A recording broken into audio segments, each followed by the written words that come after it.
Right, Pat. We'll uh we'll start with sports, Yeah, right? man. I've been promising sports on this thing for a long time, and there's been Yeah, all kinds. There's been dancing, right? Did you listen to the dancing thing? There's I been did. some. I did. I saw it. I didn't know. I need Yeah, to. Was it yeah. what? What was the? Was it really about dancing or like dance extrapolated to life and stuff? I mean, you know me. I hate dancing, but I'm actually friends with a professional dancer, and I thought, well, give her a chance, right? And Yeah. it was a good conversation. Like some preconceptions, I guess, were confirmed, and others were, I guess, smashed. Like, yeah, it was good. But anyway, we'll start with real sports.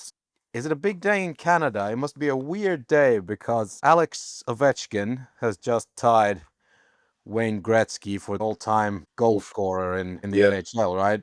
This is Yeah. ice hockey, and that's Canada's religion above Jesus, even, I'd say, right? Yeah. Yeah. Yeah. That's goals, right? But then there's points. I don't know that anyone will ever touch him on points. And it gets a little complex here because Alex Ovechkin is also a big friend of Putin, Yeah.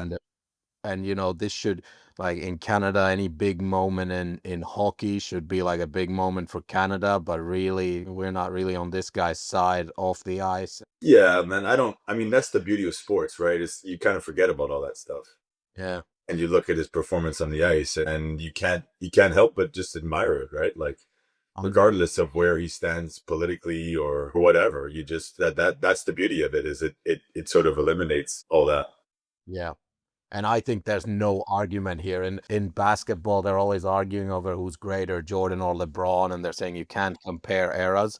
But here we can compare eras. Like Gretzky, early in his career, still got to play against plumbers and fishermen or whatever, whatever the saying. Yeah, I agree with that 100%. Yeah, like And Alex there's Ovechkin has what 900 goals against professional athletes and some of the years that yeah, he's played, you could even say a full decade of his career, there wasn't really any scoring in the NHL. Like there it was yeah. all goalies and defense. And he's played a couple of seasons in Russia. There were lockdowns.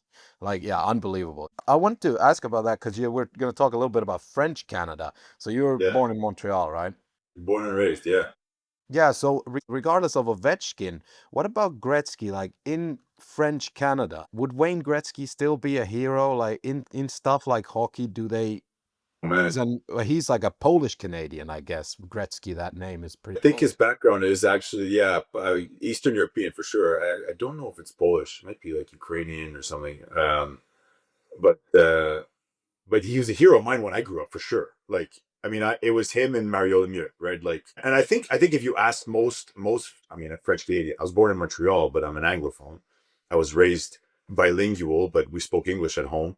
And my parents are both immigrants. Like they both came from my father came from Poland. My mother came from, she was born in Egypt and she was raised in Lebanon.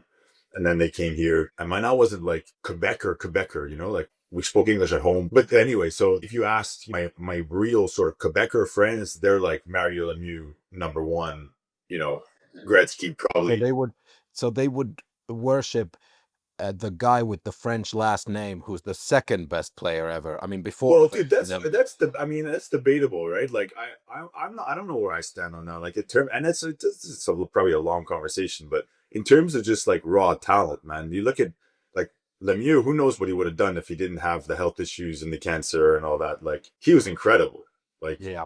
absolutely incredible. Yeah, of course. So kids, let's say like now, who are the big French Canadian sports heroes? Are they much more popular than what's the other phrase, the Anglophone Canadian heroes? Yeah, there's always that. There's. I mean, there's a lot of nationalism here, and I mean, they prefer the Quebec name, the French name. There's still a lot of that, but I don't know if we'll get into politics and everything that's going on here. There's clearly that nationalism aperture widening to the Canadian and Maple Leaf, and that's really nice to see, honestly. So yeah, has in the French Canadian territories has just regular old Canadian nationalism now gotten a boost because of the Trump stuff and all Yeah, I that? think so. Exactly. That's what I'm referring to. Yeah. So what happened to French Canadian nationalism? Like there's still a secessionist movement, right? It's still there. Look, it's still there clearly. but it's not at the forefront of all the conversations as it had been 10 years ago, I think. But yeah, coming back to hockey, I mean, yeah, Gretzky, I don't know if this made more international newspapers, but if you read, Canadian newspapers around the time of the Four Nations Cup and the final, they were ripping on him pretty hard for just his presence, and I felt that too when I was watching it. Actually, I was like, he doesn't feel like he's really there and passionate. The Erizione, the captain of the U.S. team, he's donning a jersey and like just had a lot of energy, and then Gretzky shows up in his suit and tie and like, He's a very soft-spoken guy, Gretzky. yeah, a soft-spoken guy, but like he gave a speech in the locker room that was pretty flat. And look, if that happens again, or the next time that happens, I doubt he'll be the ceremonial sort of leader, captain, or whatever in the Canadian context. Yeah, I think we'll probably move away from that. Just because his whole life was American, like he's everything for him. His kids are American. Like he's kind of he's no longer the poster boy for Canadian hockey. Yeah, that's common for Canadian cultural icons, though. They all make their careers in America from, I don't Good know, point. like Seth Rogen to Neil. Is Neil Young Canadian? And no, one of the Neils, Neil Diamond, is he? One of the Yeah, Neils. yeah, yeah, yeah, And then you have Norm Macdonald, all the Saturday Night Live yeah. crew. Like, there's so many. Is Leonard Cohen Canadian? Leonard Cohen's Montrealer. Yeah. So there's so many. Well, that would be an interesting question as well to ask him because he's also Jewish. Like, what is Yeah, being a Montrealer, French Canadian versus Jewish identity? Where does that mix? And yeah, yeah. but yeah, He's I dead, think, but yeah. well, we have our ways, us the Yeah. Ebes, Pat. You don't know. Is he really dead or has he just gone to the next stage? We could talk for so long about so many things, Danny. Yeah, I know. I wasn't worried, Pat. Yeah, That yeah, what I'm. I do have to ask. So a little more on that sports thing in the Olympics. If you're like a really hardcore secede from the motherland, like Quebecois nationalist, whatever it's called, yeah. do you support Canada in the Olympics or? Yeah, I think you do. I think you do, and you cheer extremely hard for the Quebec athletes. But I think you do. The people that I know that are like that, they still do, but with some favoritism. And when was the last time this was violent? Because it's not like Northern Ireland or something. We never hear about any actual clashes between groups or anything like that. Violent is a long time ago. Yeah. A long, long time ago. I'm trying to think, like the last referendum was in 95. And then in 2012, I believe, was when the Parti Québécois was voted into power.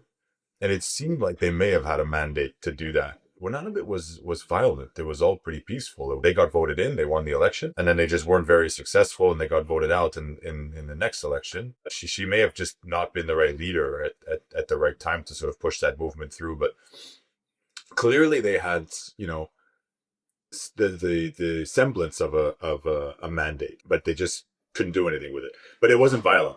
It clearly wasn't violent. Yeah.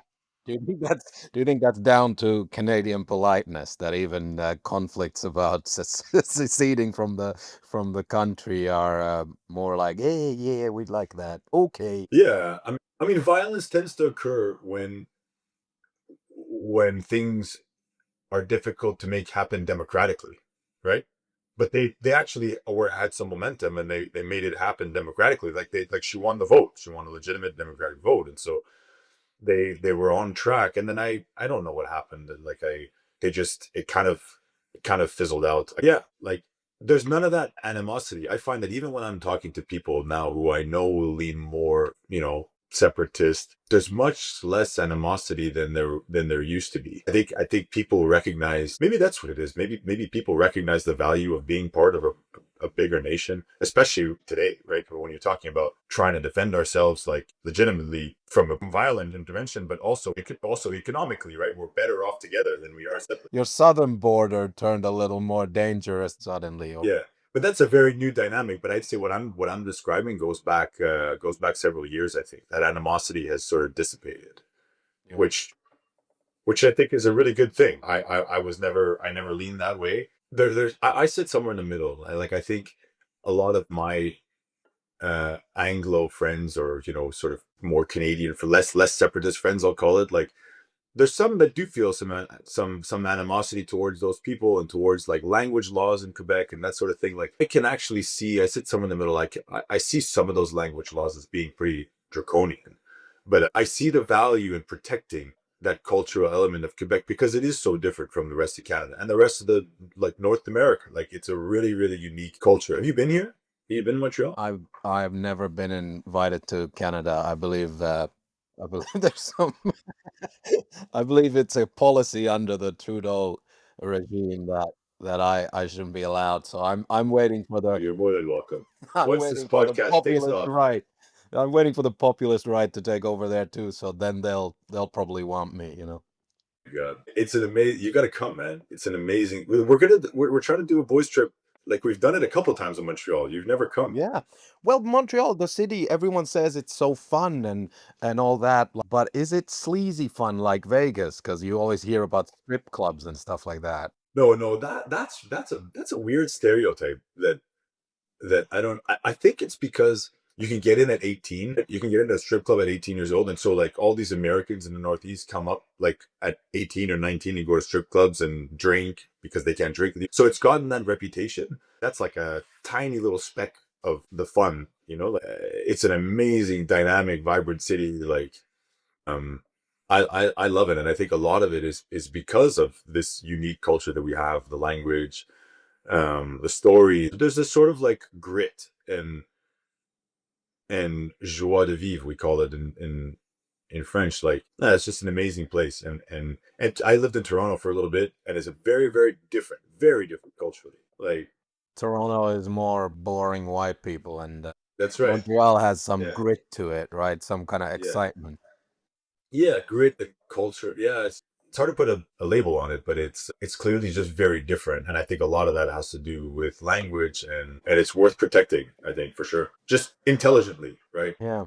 What about this thing where you said you kind of grew up with English in the home, but Yeah. you find it very important to be French Canadian or whatever. Then we had Gretzky, who is a Anglo-Canadian from a Polish home. How important is ethnicity in this? Like, let's say I'm an Indian and I move to Montreal, and then I have Indian kids, but they grew up with French. Are they then welcome as French Canadian, as Quebecois, or will they always just be Indian Canadians because of the ethnicity thing? How does that work?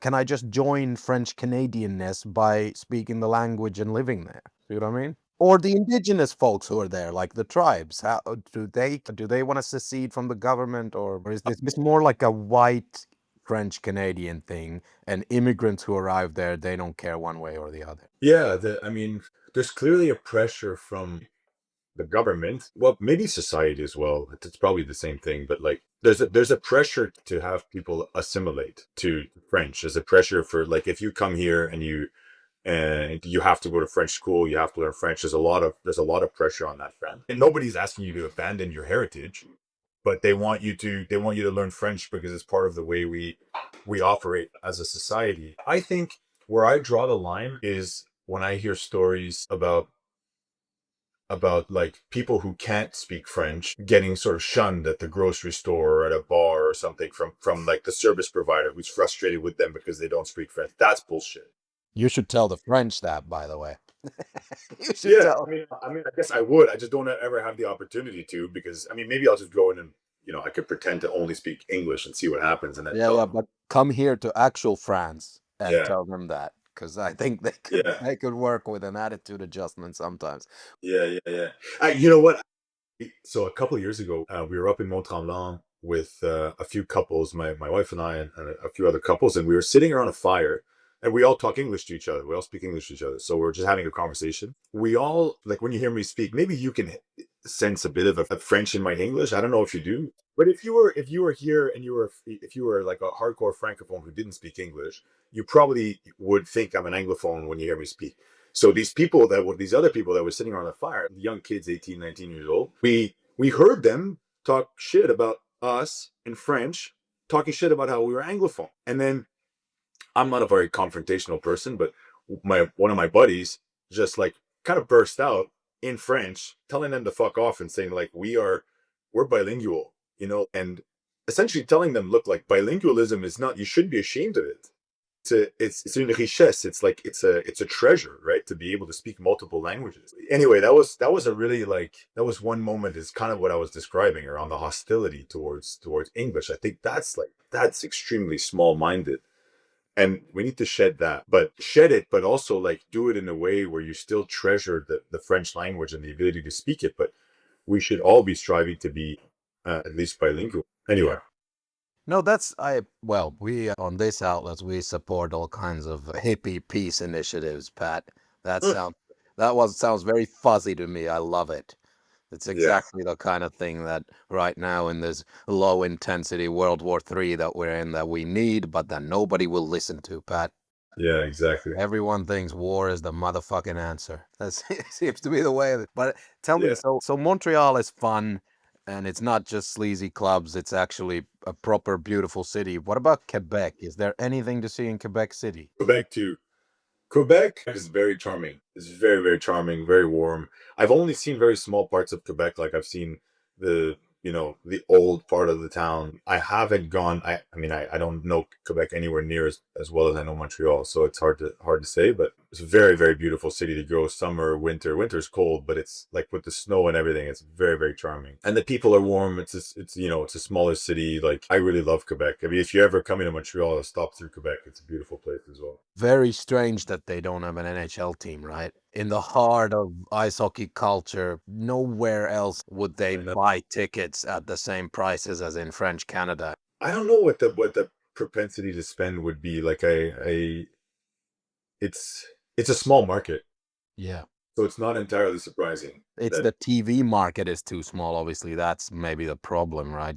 That's where the real money is. Gate revenue would be fine, I would suppose. Yeah, potentially, exactly. Yeah, it's that TV revenue, but there's a reason why it hasn't happened. I think probably. Yeah. Well, it did happen. They took it away.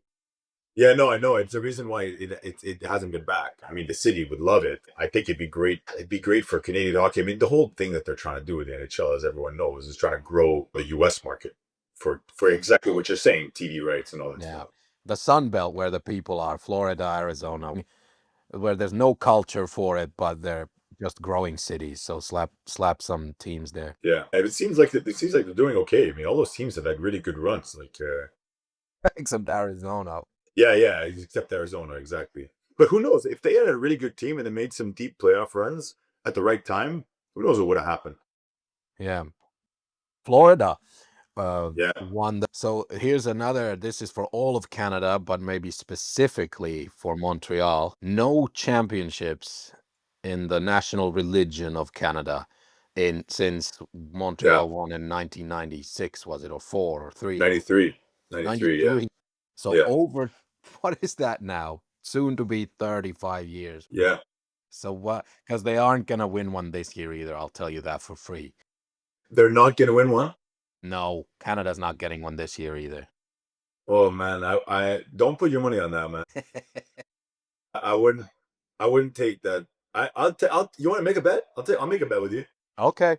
Now, well, we'll put it out there in the ether. I mean, I think 100 is fair. I don't know what the currency conversion is, but I think a hundy is a fair bet. But I'd have to check the odds. We'd have to do a proper odds check here. Okay. Yeah, see, I think it's unfair because I can't get 1-to-1 odds because I get all the American teams, and I think that includes most of the favorites. So, yeah. But that's what I mean. Exactly. Yeah. So we'd have to look. But that'd be Well, that'd be an interesting bet, man. Let me see what some fair odds might be. so what is like is this causing like economic depression in Canada when ice hockey isn't doing well? I mean, the national team is doing great, right? Even though for a couple of years, weirdly, Finland was the top ranked country in the world for ice hockey, but that generation for Finland is gone or injured or whatever, they're dead. But now it's Canada again and the US. So national team's doing great, but isn't it very bad for the morale overall? Do you feel it around the city that the teams are shit? Sometimes, but right now, no. Right now, there's exuberance, man. Like I'm in love with this team. I love this Yeah. team. This one, this year's team is the Yeah. one. No, it's not the one. Don't get me. No team is ever the one, right? Or maybe, but it's hard to say that in real time. It's easier to say that looking back. But I like this team gets me really, really excited.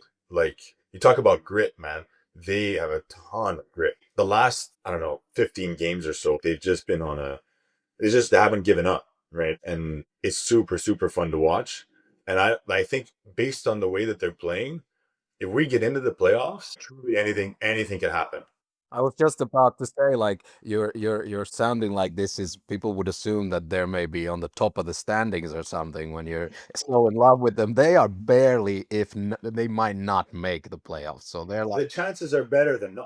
I would give you even. I would give you even odds on a Habs playoff bet. okay, but That's that easy means one. they're like middle of the pack. And Yeah. for the English people, they're like Wolverhampton or something. We're not talking about Chelsea or Manchester City. Yeah, but dude, like you like go back and look at the last, whatever, 10 years and see how many people at the top of the pack won the Stanley Cup.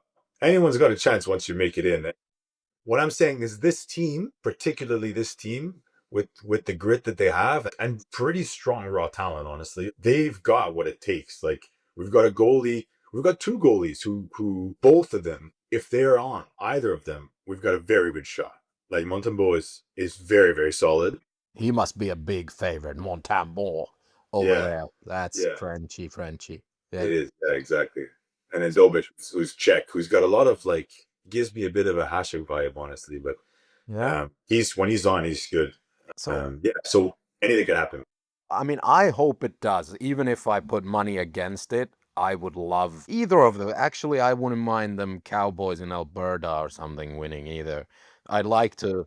Then I would call Edmonton or Calgary for this podcast to talk Yeah, about what it's like to like raise horses and dig for oil and then go watch ice hockey. Like what is that that like? would be awesome, man. But That's way they're more interesting than my life. Yeah, I mean, I go from an office to the arena. hillbillies out there. In Montreal and Toronto, like the big cities, surely you make fun of all that stuff out Oh there. man, Huh? I respect it. They have all the money though. All the money. I don't know. Like we've got a massive industrial base here in Yeah. Eastern Canada. See, I was gonna ask, what's in Quebec? What's the point of seceding from Canada? Are there natural resources? What's there? Yeah, a lot of natural resources are the provincial utility is a massive a massive success. Hydro Quebec's an incredible success. Cheapest electricity rates, and I think all of North America. We pay like extremely affordable electricity, which lends itself to supporting industry as well. We've got a huge base of aluminum manufacturing, smelting, which is extremely electricity intensive. So there's a lot, and there's a very big manufacturing base and a huge supply of like minerals that I think that's a pretty big focus of the economy as well as unearthing those and Any of exporting. these sexy things they want now, like rare earth metal. Yeah, a lot of that. I think there's a lot of that. I'm not super familiar with that sector. So forget about seceding. Trump's invading. Like they're coming. Don't even worry about your little intra-Canadian little arguments over secession. They're coming. I think that's right. Sometimes that's what it takes, right? An Yeah. external threat to bring everybody together. Yeah. Is he viewed as a threat? Do people really hate him out there? I mean, Uh, I don't want to get you fired or anything, but it's a little political, but it's not really political. We're talking about the culture on the streets. Do people yeah. find him like a vile character? Most people do, yeah. I would say. But it's the same. It's the same here in Europe. I've noticed that like the media really is pushing hard of like how they hate this guy and how yeah. Yeah. I don't know. Well, man, he makes it very easy to hate him. One, like, and he makes it easy to separate the policy from the person, because some of the policy you can make sense of it, right? Like this, the whole all the trade stuff and the tariffs and all that. Yeah. I mean, that's a very deep discussion. But like, a lot of the other stuff, like immigration, like on social issues, man, I agree with him on a lot of these social issues, right? Pushing against woke culture, but the way that he does it is to me is deplorable, right? Like the way his rhetoric and the way to do it, like I mean, what I'd love to see is just somebody just trying to bring the world back to common sense, right? And there's a way to do that that's not inflammatory and like I don't know, there's a million adjectives you can use to describe it. Yeah, and I've mentioned it before on this podcast of mine, but I think the silliest stuff to cut was the Voices of America abroad. You know, they cut the radio, they cut Radio Free Europe, Radio Free Asia, all that, like American propaganda. Yeah. How are you going to make all these people hear what you're trying to say instead of maybe getting rid of them? If you thought they were too left or woke or whatever, make them yours, but still, like, I think it seems like a stupid idea to cut a Western voice from all these authoritarian countries and stuff. Yeah. In these information wars, that just means we're giving up against China and Putin and Qatar and all that, because they all have propaganda channels. You're in favor of probably what are you saying? You're in favor of public. I'm saying that us, the West, we should have, like, yeah, I never listened to it because I feel like I'm in a place where I can get information from anywhere I want, and Yeah. I can read some left-wing stuff and right-wing stuff and American, Canadian stuff, and then a bit of Swiss stuff, whatever. I don't need it, but this was for people who could tune in on their radios or on the internet to a source of information that had like the Western angle on things. And in this, I don't know, in this new world where clearly we're kind of aligning, kind of like in the old world, we're aligning on these into these blocks on planet Earth. We have the Western bloc and the Chinese, Iranian, Russian one, and so forth. We need a voice too. And he cut that. And I thought that one, particularly just for me, that was annoying to me. Because that, what Putin has RT, China has TikTok and everything else pretty much. And then whatever, Qatar has Al Jazeera, you name it. They all have these like massive machines that are Yeah. pushing their slant on things to us in the West. Then why wouldn't we have one that's pushing our slant to them, right? And what is that slant to you? I don't know. So I guess Trump thought it was too left. And like, again, we would have to listen to some of the stuff they've put out in recent years. Yeah.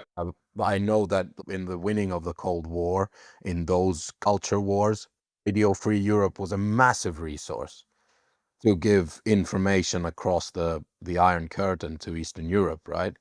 And I'm just saying if they're doing that with Radio Free Asia for Chinese and North Korean people or whoever they're pumping that stuff to, that it seems like a good idea. The message is lost, right? You've got such like even with just within the West as you call it. I don't even know what that means anymore, honestly. Yeah. What that message is, what we stand for, the values, like that's all, you know, sort of lost. Like we don't know what it means. To have a megaphone, you need a message, and we don't have one. It seems anyway. That's an excellent retort to what I'm saying, actually. That's a great point. Yeah, why run this expensive media operation if there's no consistent message that we can agree on? Yeah, interesting. Overall, if this is, again, I'm not making a normative comment on this, is that this is the way the world should be, where we're forming this Western bloc against everybody else again in this new war that we're No, because you had ideals. I mean, you did have ideals that were at odds with each other, right? You had communism versus capitalism, to use one set of opposing categories. Like we don't have that anymore. Like what does this mean now? Like we used to be, free trade and capitalism, and now it's like what system are we actually trying to design? And it feels like, well, it only really matters what the US wants to design. They've got all the power and influence, and it seems like they want to just kind of break everything down. So yeah, with that, there's like two ways you can view it. Like, number one, if the world is heading to a very bad place here, then us, the Western people, our leader is clearly the US, and maybe having that leader be a little bit unpredictable, a little more dangerous, a little bit more bullyish is maybe a good idea for right now. Some could argue, at least maybe certain leaders and organizations around the world might react in a way that's beneficial to us, to this kind of bully tactic. But the other problem is he's bullying his allies. This isn't great. Yeah. Yeah. Kind of breaks my logic. And again, I was saying that I'm not making a normative judgment that this is how we should act, where we're forming this Western bloc against an other, and whether that other is China, Russia, Iran, whatever you want it to be. But I'm saying that's just how it seems to be going. So if that's the case, where we're forming this bloc, we do have a message, though. Sometimes we're hypocritical about it and don't follow it ourselves, but it's still liberal democracy, capitalism, free trade, human rights, protecting, like, you look at just practical things, like look at the shipping lanes, like look at the high seas of this planet. In general, Western countries are out there to help free navigations, and other countries have been there to fuck around with it. like to stop it or to create disruption for their own benefit. At the end of the day, we still have to believe that we have some kind of consistent message of doing good versus our adversaries, right? Because otherwise, what's the point? Let's just instead of French Canada, let's be Chinese Canada and start learning Mandarin. Yeah, I completely agree with that. I completely agree with that. The issue is you need influence, right? And like who knows? Like if the US doesn't want to be part of that sort of messaging and leadership, then the rest of the West has to come together without them and do it. You need some kind of institution, organization without them that's going to fill that leadership vacuum that they have been, leading, carrying, support. I don't even know if it's possible, just given how the might that they brought to that. Clearly, if it's going to continue down this road, what I fear is that other countries go in a similar isolationist direction. And you see hints of that across Europe. You see it a little bit in Canada, although the right here is not isolationist. It is a little different. Yeah. Isolationism is always the infantile response. Like Exactly. I know it well from a country that I know fairly well. Israel often has this infantile diplomatic response, like when they run into something that is clearly unfair and people are clearly just fucking with them unfairly and saying things that are not nice or not based on facts or whatever. They always have this like, all right, retreat to the cocoon and Yeah. get the diplomats out of there, shut the embassy in that country for saying that. It's like almost protectionism is kind of like this childlike response to conflict and fear. Yeah. I think it's also just a phase. I think eventually all those countries reacting like this now will come out of it and form all these strong alliances again. We have to hope so, right? And there has to be something to gain, right? Like, and I think that's what's kind of been lost is Trump has positioned globalism and all of international trade as a net loss to the American economy. And in some respects it is a loss, but overall, like the US has had the most productive economy by some leaps and bounds over the rest of the world over the last however many years, right? Like it's been a tremendously successful economy, and they feel like a lot of that has to do with their global influence. But ultimately, like there has to be something to gain, I think, for whoever's perpetuating the message. I think that's what's driving this now this whole rhetoric in the U.S. is we're losing more than we're gaining, and so we need to flip it on its head. Yeah. But we need a message, and then we probably need those radio stations back operating as well. You're actually talking about like, yeah, okay, you're more interested in the mechanism. No, I'm interested in both. I just think it's Yeah. a bad. So I often find an interesting symptom that then makes me study the deeper causes and stuff, Yeah. right? So I focus, like something catches my eye, like the shutting of these stations. Similarly, like when I was younger, I remember a newspaper shutting, which made me fascinated in what does that mean? Like we lose one voice. Sure, maybe they weren't financially doing the right thing. They weren't running it as a business correctly and they weren't adapting to the times. But still, we lose one voice that's taken over by a bigger media Yeah. corporation that has its own agenda. And let's say that I'm just inventing this, but let's say that voice was the extreme left or something that I don't belong to. Still, we're losing that voice, even if it was then gobbled up by a more centrist liberal paper that I might find more agreeable. Then still, we lose that voice, and I found it sad. So in this case, I'm just focusing on the symptom. Losing that means something about Yeah. where we are as the Western world, you know? Yeah. Big questions, man. Yeah, and Wasn't ready for this on a Saturday morning.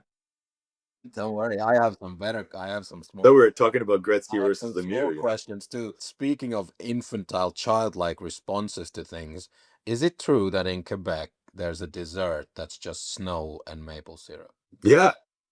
Yeah. I thought that was is that not a you're talking about the latte. Yeah, okay. I thought you were talking about a snow cone, maple syrup. Yeah, so the snow doesn't end up on it, but you pack down snow and then you pour maple syrup on that snow so it hardens, and then you take like a little wooden stick, and then you'll fold the hardened cold syrup into a little ball, and then you lick it like a lollipop. The kids love it. I see. So there's more intricacy to it. I thought it was just like, all right, kids, dessert time. You send them out. Like, don't pick a yellow patch, but just bring back a little bit of snow, and then you squirt maple syrup on it. There you Oh go. yeah, I mean you could do that, but you have these things called cabane à sucre, which is really a quintessentially Quebec thing. Like I don't think it exists anywhere in Canada. And we just went to one a couple of weeks ago. So you go in like the springtime when the trees start to give off their sap, right around now, and they have these like so there'll be like a restaurant and then an outdoor area that's like full of little play areas for the kids and stuff, and there's like petting zoos, but it centers around the meal, and the meal is this like super heavy like bacon, sausage, pancakes, syrup, like a very, very heavy meal. And then you go out and there'll be like at this place that I go to anyway, maybe a lot of them are similar. There's like a little shack. And in that shack, they're boiling the sap to make the syrup. And then you get it fresh. And there's like a trough full of snow. That's maybe, I don't know, like across the length of the room, there's this whole trough. And then they come around and they squirt little sort of dabs of maple syrup on the trough full of snow, and then the kids all circle around it and roll up there. Say it's amazing, man. Like it's such a nice thing. So maple syrup, who's got the better stuff? Is it Quebec or is it the Anglos out in Calgary or I something? mean, no, it's really a northeastern thing. So like I don't even know that it's that big in Ontario. I'm not sure, but it's big in New England, like Vermont, New Hampshire. They'll do a lot of that as well. But it's not just the syrup. It's everything that's like it's everything around the syrup. The whole going to the thing, like it's a going to the cabane à sucre because like it's like a real thing. You know, we go every year. Like we all kids look forward to it. I look forward to it. You leave there. My wife drives home. I don't have a sip of alcohol, but my wife drives home because I'm like passed out napping in the passenger seat because I've eaten so much. Yeah. So since there's such a love for maple syrup, you know where this is going next. Are there any how would I say it, adult special interest category videos in Canada? I don't know, but I will definitely be searching for that now. Yeah, yeah. I'm wondering if there's a category, and if there isn't, then there is a gap in the market. There might be, man. Because all That's a that good is one. a little bit sensual, like hot syrup on Yeah, snow and the way it melts. yeah, We that's a talked good one. about pottery here before on this podcast, and there too, there's like that sensual element of how the clay like forms. You Mm, get to fiddle with your fingers in it and stuff. So there's something there with syrup, I think. We'll have to find out. I love that, man. Anyone in the audience, send that to talkingasspodcast@gmail.com. And yeah, send links. No need to worry. It's all safe for this work. That's amazing. Yeah. I'm sure Yeah. it exists. Yeah. So in what's next in French Canada? We're viewing the NHL playoffs are about to start, Yeah, even though the greatest hero is now a Russian who likes Putin. What a shame. yeah, But so how is Montreal's gonna, I'm assuming for the NHL playoffs it's gonna go wild and the city will change. for sure, man. I miss that. Spring is definitely different and much better when there's playoff hockey. The whole city changes, man. I really miss that. We haven't been in the playoffs since we went to the Stanley Cup Finals in 2021. Yeah. Where you shouldn't have been, let's be fair. That was a Hey, team of man, take it easy. 49ers. That was not gonna happen. Dude, we came back. We came back from down 3 games against the Leafs. We won. We beat the Jets. We had an amazing, amazing run, and played against some really good teams. Such a dirty, untalented team that was. I'm happy they didn't win. Sorry. I can't. Even though I was dirty and untalented myself on the ice, so I Yeah, kind of could relate. But when I watch the yeah. game, I like to watch the artists. I mean, I there's don't. no two better adjectives for my game than dirty and untalented. I'll Yeah, tell you exactly. Or for your general just hygiene and overall existence. that. I mean, we had Carey, right? We had Carey that season. That's last season he played with us. Yeah. He carried us all the way through it. Yeah. Yeah. So, But but anyway, so as a viewer, nobody wants to say like those are the teams you want to be on. Gritty, untalented, yeah. great goaltending, and a bit sort of dirty maybe, and win at all costs. That's what you want to be on. But to watch, I'd rather watch the skilled artists out there. Hey, man, that's us now. Like Yeah. Nick Suzuki and Cole Caulfield, and even like our whole first line, man, extremely talented players. Lane Hudson, like I think he's gonna win the Calder Trophy. Like he's amazing. Like watching him with the puck is incredible. Like we've got a lot of talent, man. A lot of talent. Like that the power play line, like Hudson, Liney. But so in as a Canadian parent and a French Canadian parent, ice hockey is extremely expensive. But Yes. do you still have to? You just have to put the kids in the rink.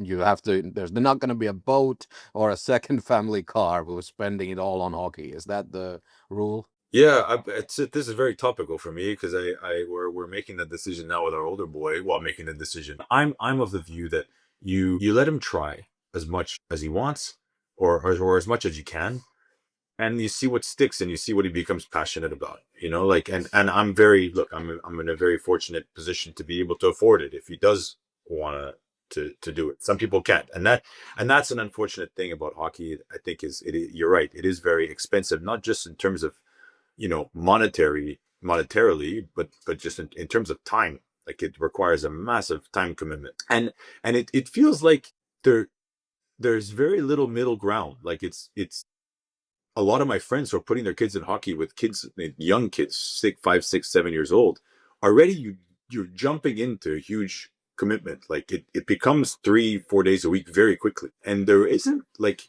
maybe it's out there and I just don't know about it, but it doesn't feel like there's a middle ground type of thing where you can, just go like a couple times a week to 1, 2 times a week. And it's less intense. Like it feels like kind of an all or nothing type of, situation. But look, I'm In the countries where it is the number one thing, then they want to go hard from the beginning. I feel yeah. like maybe on the American side of the border, you'll have a lot of places where hockey is the number 4 or 5 sport in the city, and then you'll have clubs that only do it 1 or 2 times a week, right?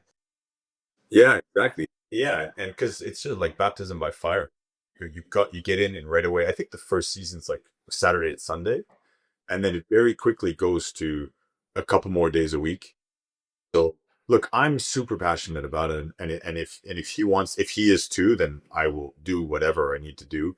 But it's a real consideration, man. Like I've got a buddy, well, my best friend, he's got 3 boys, and he was telling me, he goes like, look, I'll give it a shot, but it's real. Like I don't know if I can do it. Like with 3 boys, all of them in that. Like if they all were Wait. passionate about it, I don't think I can handle it. Like, And wait till one wants to be a goalie and the commitment yeah, doubles, and then wait will the other one wants to be, and then yeah, all three want to be goalies, and then one of them is right, left-handed, so you can't recycle the equipment.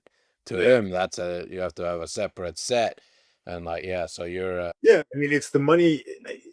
Yeah, for when I talk to him, yeah, it's less about the money than about the time. Like money is, I guess it's a non-starter if you can't, but it's just really the time to have. Like we were 3 boys growing up.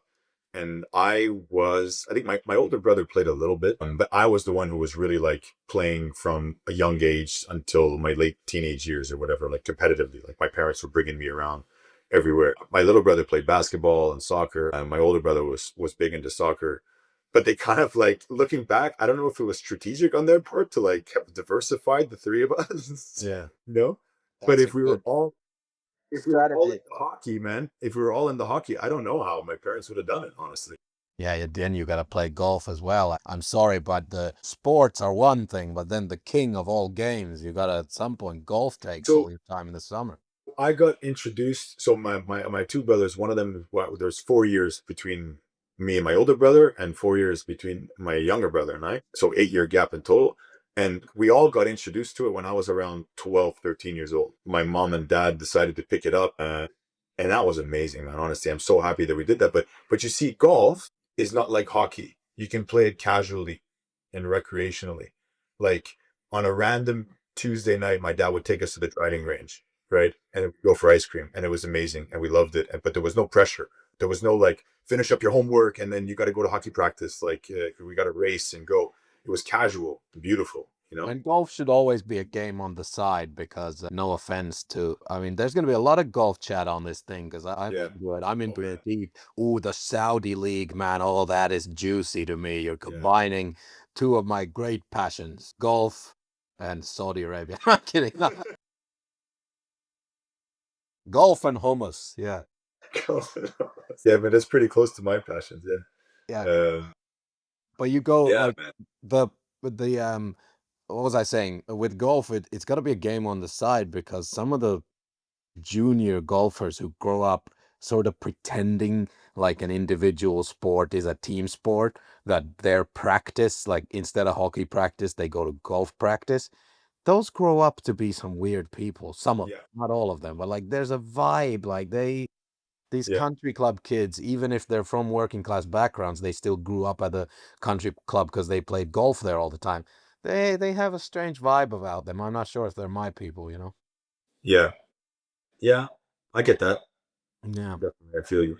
And on a sports episode, we're not. I know you prepared something juicy because you had to. We do public service announcements at the end of every episode. But if you have one, give it. But actually, on a sports episode, we're gonna give picks out. Gun to your head, winner of the Masters next weekend and the winner of Yeah. the Stanley Cup in the NHL. And all the listeners, trust Pat on this. We're betting the house on these. Hey, man, I haven't been following golf as much lately.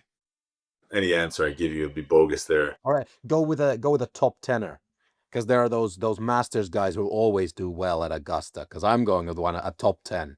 I'm going with a Canadian. I'm stealing that from you. I'm going Corey Connors, top 10 finish. That's Well, it, I like that. I just for like that. some Canadian flavor. Yeah, I don't know. Jordan Spieth. I'd love to see him kind of make a comeback. Yeah, that's a good top tenner. Like won't win, but will do something Yeah, incredible in the weekend to put himself in yeah, the top. He's gonna finish seventh or something or sixth. yeah. He might have a sniff. Yeah, who knows? All right, so we're going with Connors and Spieth for top tens. What about the Stanley Cup? Gun to your head. I'm going with the Habs, man. I'm riding the wave. Okay, so that's the Montreal Canadiens for The everyone. Montreal Canadiens, for those of you who don't know, that's right. Yeah, exactly.